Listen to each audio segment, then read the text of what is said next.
あーにゃんち、テレビつけてもいいぞ。あーにゃこれ好き。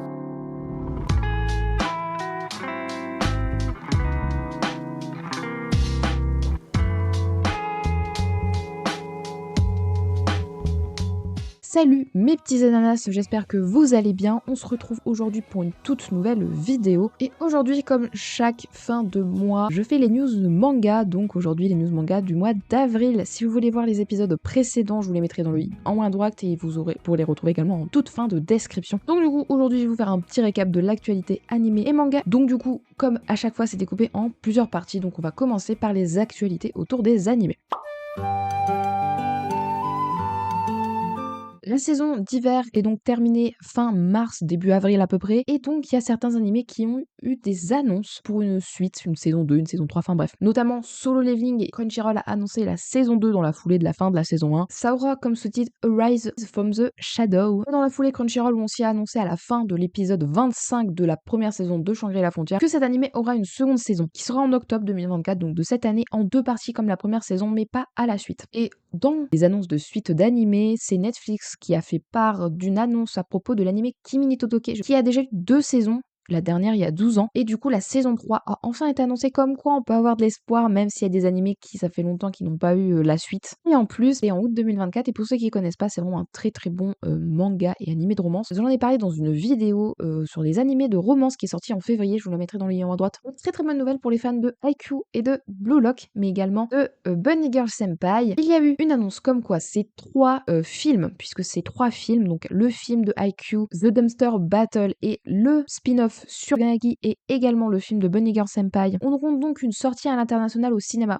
Haikyuu et Blue Lock, mais pour Bunny Girl Senpai c'est l'annonce en France. Le 28 juillet pour Haikyuu et Blue Lock en VF et VOST-FR, et pour Bunny Girl Senpai ce sera uniquement en VOST-FR le 25 et 26 mai. Et par contre la petite déception pour tous les fans de Yuri on Ice, le film que MAPPA avait annoncé, ils allaient faire un nouveau film pour cet animé qui aurait eu pour titre Ice Adolescence, a été annulé. Ils n'ont pas voulu partager les circonstances de l'annulation, mais depuis quelques temps, je crois qu'il y a des petits problèmes au sein de la MAPPA par rapport à des personnes qui sont pas assez payées. Enfin, je sais plus trop. Je crois qu'il y avait des soucis avec la MAPPA. Je suis pas sûre que c'est la MAPPA, mais je crois que c'est eux. Donc, ça doit peut-être être dans ce contexte-là. Petite mauvaise nouvelle. Par contre, ça, c'est une bonne nouvelle. On a enfin eu le nombre d'épisodes pour Demon Slayer saison 4. Il y aura tout simplement 8 épisodes à cette saison, dont le premier durera 1 heure. Pourquoi seulement 8 épisodes? Puisque tout simplement, c'est un très petit arc qu'ils vont adapter. Et encore, j'ai passé plus de 10 minutes avec rien que cette première partie. Après, il y a beaucoup d'informations ce mois-ci dans cette catégorie-là. Donc c'est pour ça. Mais bref, je vais essayer d'enchaîner assez rapidement et on va passer aux news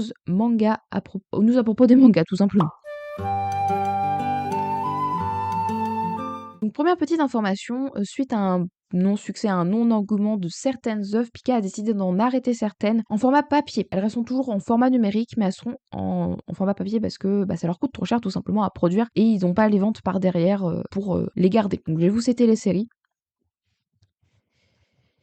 À l'occasion du 18e anniversaire de l'éditeur Doki Doki, ils ont décidé de faire une offre spéciale qui s'est lancée au mois d'avril, qui est d'un volume acheté est égal à un volume offert. Sur seulement 4 séries, pas sur toutes leurs œuvres, je vais vous citer les noms. The Alexis Empire Chronicle, Mushoku Tensei, Sukenrock, l'édition simple, et Yasei no Last Boss. C'est une offre valable sur des packs qui sont porteurs de l'opération, c'est-à-dire qu'il y aura les 2 tomes ensemble avec marqué un acheté, un offert. Évidemment dans la limite des stocks disponible, donc voilà, n'hésitez pas à en profiter si vous connaissez ces œuvres, si vous voulez commencer. Moi je connais pas trop à part Mushoku et Sukenrock. Et également Kiyun fait à peu près la même chose pour fêter cette fois-ci ses 20 ans. Il y aura 20 tomes de leur série qui seront à 3 €. Donc je vais vous citer toutes les séries, sachant qu'à chaque fois, quand je cite une série, c'est le tome 1 et 2. Asylum Votes, Beastar, Bright Stories, Darwin's Game, Erased, Last Hero Inuyashiki, Les Carnets de l'Apothicaire, Pandora Heart, Belle Blatt, Vigilante, My Hero Academia Illegals, et ce sera dès le 13 juin. Donc c'est hyper intéressant également si vous voulez découvrir l'une de ces œuvres, notamment Belle Blatt, je vous conseille, Last Hero Inuyashiki aussi, enfin toutes les œuvres. Kurakawa va faire à peu près une même opération, sauf que c'est pas pour fêter un anniversaire, c'est juste ils vont faire une présentation prix tanché. Il y aura 4 séries dont leur premier volume sera moins cher, donc à 3 €. Et pour ce qui est des ouvrages concernés, c'est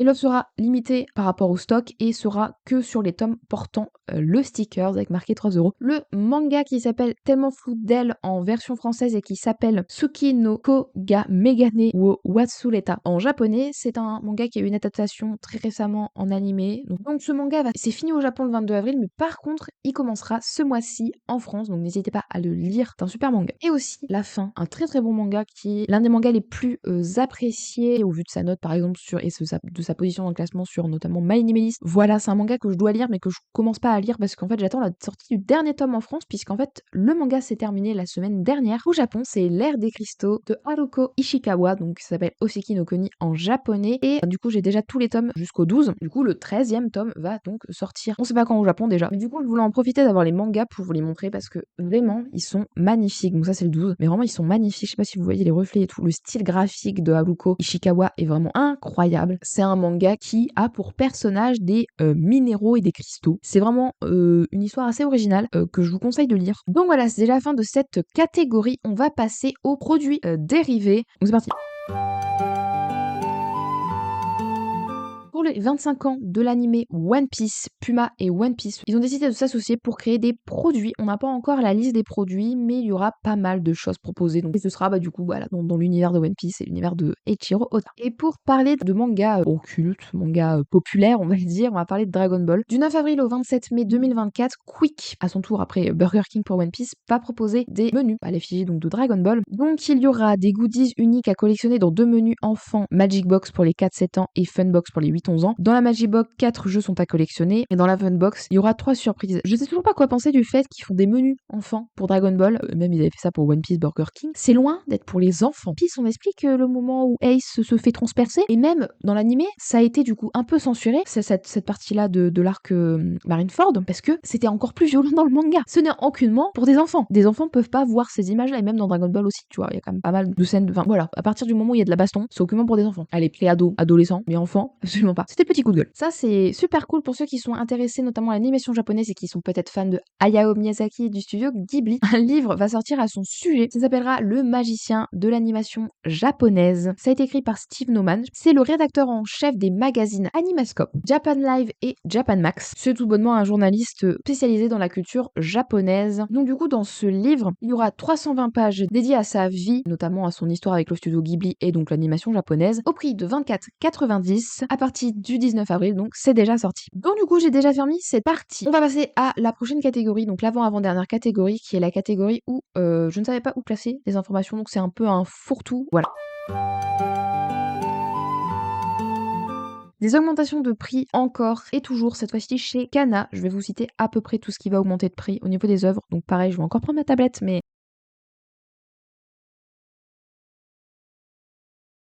tout ça se fera à partir du 1er juillet, mais bon, là, les éditeurs augmentent tous à peu près tous leurs prix. Je sais pas si c'est à cause de l'inflation ou à cause des matières premières. Bref, les mangas augmentent. Profitons encore parce qu'un jour, ça coûtera peut-être 10 balles d'acheter un manga. Pour les fans donc de Naruto et notamment du Boruto aussi, Masashi Kishimoto, donc l'auteur de Boruto et son dessinateur Mikio Ekemoto, viendront en France pour l'occasion de la sortie de la seconde partie de Boruto qui s'appelle Blue Vortex, un truc comme ça, le 24 et 25 août. Ça, c'est une super bonne nouvelle. Le Festival de Cannes ouvre enfin les yeux sur l'animation japonaise. Le studio Ghibli va recevoir une palme d'or à l'occasion du 77e Festival de Cannes. Ce sera la palme d'or d'honneur. Et c'est cool et tout parce que enfin ils considèrent l'animation japonaise. Parce que jamais aucun film n'a été nommé de l'animation japonaise a été nommé au Festival de Cannes. C'est la première fois qu'il y a un studio d'animation japonaise au Festival de Cannes. C'est vraiment cool. Bon voilà, c'est déjà la fin de cette partie. On nous reste 2 parties. Donc les sorties animées du mois prochain, ça va aller vite parce qu'il n'y en a pas beaucoup. Et les sorties manga du mois prochain.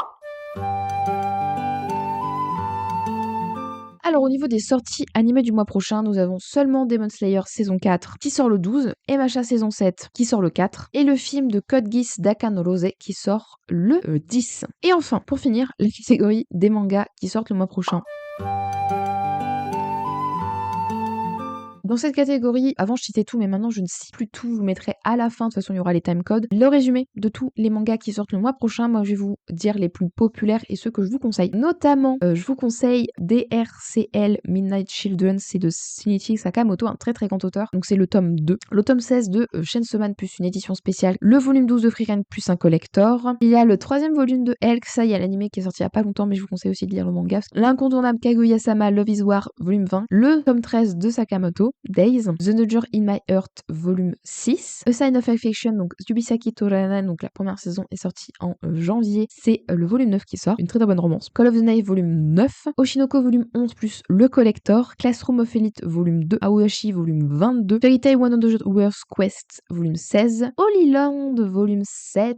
Ça, j'ai tous les tomes là, j'ai trop hâte de l'acheter. L'Invitant de l'Infini volume 4, édition immortelle. Le volume 30 de Tokyo Revenger. Le volume 12 de Made in Abyss. Le volume 13 et 14 de Tower of God. Whispering You Love Song volume 5. Et enfin, il y a le volume 13 de Solo Leveling ainsi qu'un coffret où il y aura le tome 13 et le premier tome du roman. Voilà, je pense que c'est tout ce que j'ai à dire. Donc voilà, c'est déjà la fin de cette vidéo, j'espère qu'elle vous aura plu. N'hésitez pas à me dire en commentaire si j'ai oublié des actualités que j'aurais oublié de mettre dans cette vidéo. Enfin, comme je dis en début de vidéo, si vous voulez voir les autres épisodes, n'hésitez pas à aller voir donc en description. Et donc du coup, j'espère vraiment que cette vidéo vous aura plu. Et puis on se retrouve la semaine prochaine pour une prochaine vidéo. Bye bye.